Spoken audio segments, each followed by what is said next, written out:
Coronavirus, le PS, la FGTB et Solidaris s'unissent pour un grand rassemblement du 1er mai en ligne. Crise du coronavirus oblige, le PS, la FGTB et Solidaris fêteront, ensemble, le 1er mai au cours d'un grand rassemblement solidaire en ligne baptisé Loin des yeux, près du cœur, qui débutera à 11h et qui sera diffusé sur les sites web et les pages Facebook des trois organisations, ainsi que sur YouTube. Pour la famille socialiste, la crise du coronavirus a mis en lumière les failles du système économique actuel. Le 1er mai sera le moment de poser ensemble les bases d'un monde qui, demain, devra être plus juste, plus solidaire et plus durable. L'urgence c'est bien sûr à la gestion de la crise sanitaire et de ses terribles conséquences humaines. Mais nous devons aussi penser à demain.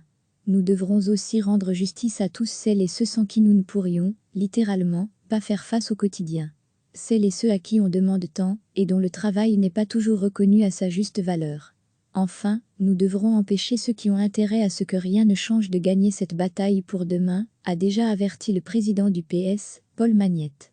À lire aussi, tous les articles sur le coronavirus ce 1er mai prouvent, de façon brutale et douloureuse, que nous n'avons d'autre choix que de rompre avec ce monde qui, asséchant la planète, affaiblissant les services publics et renforçant les inégalités sociales, a aussi fragilisé notre système de santé, en faisant du budget de la sécurité sociale une variable d'ajustement budgétaire, a enchaîné le secrétaire général de Solidaris, Jean-Pascal Labille.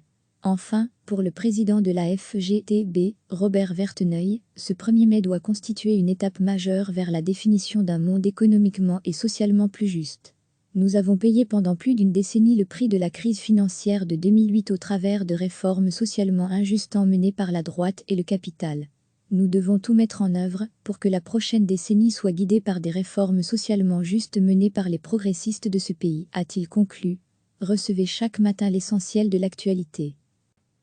Crise du coronavirus oblige, le PS, la FGTB et Solidaris fêteront, ensemble, le 1er mai au cours d'un grand rassemblement solidaire en ligne baptisé Loin des yeux, près du cœur, qui débutera à 11h et qui sera diffusé sur les sites web et les pages Facebook des trois organisations, ainsi que sur YouTube. Pour la famille socialiste, la crise du coronavirus a mis en lumière les failles du système économique actuel. Le 1er mai sera le moment de poser ensemble les bases d'un monde qui, demain, devra être plus juste, plus solidaire et plus durable. L'urgence c'est bien sûr à la gestion de la crise sanitaire et de ses terribles conséquences humaines. Mais nous devons aussi penser à demain. Nous devrons aussi rendre justice à tous celles et ceux sans qui nous ne pourrions, littéralement, pas faire face au quotidien. Celles et ceux à qui on demande tant et dont le travail n'est pas toujours reconnu à sa juste valeur.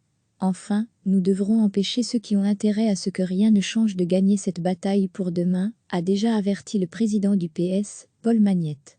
À lire aussi, tous les articles sur le coronavirus ce 1er mai prouvent, de façon brutale et douloureuse, que nous n'avons d'autre choix que de rompre avec ce monde qui, asséchant la planète, affaiblissant les services publics et renforçant les inégalités sociales, a aussi fragilisé notre système de santé, en faisant du budget de la sécurité sociale une variable d'ajustement budgétaire, a enchaîné le secrétaire général de Solidaris, Jean-Pascal Labille. Enfin, pour le président de la FGTB, Robert Verteneuil, ce 1er mai doit constituer une étape majeure vers la définition d'un monde économiquement et socialement plus juste. Nous avons payé pendant plus d'une décennie le prix de la crise financière de 2008 au travers de réformes socialement injustes menées par la droite et le capital.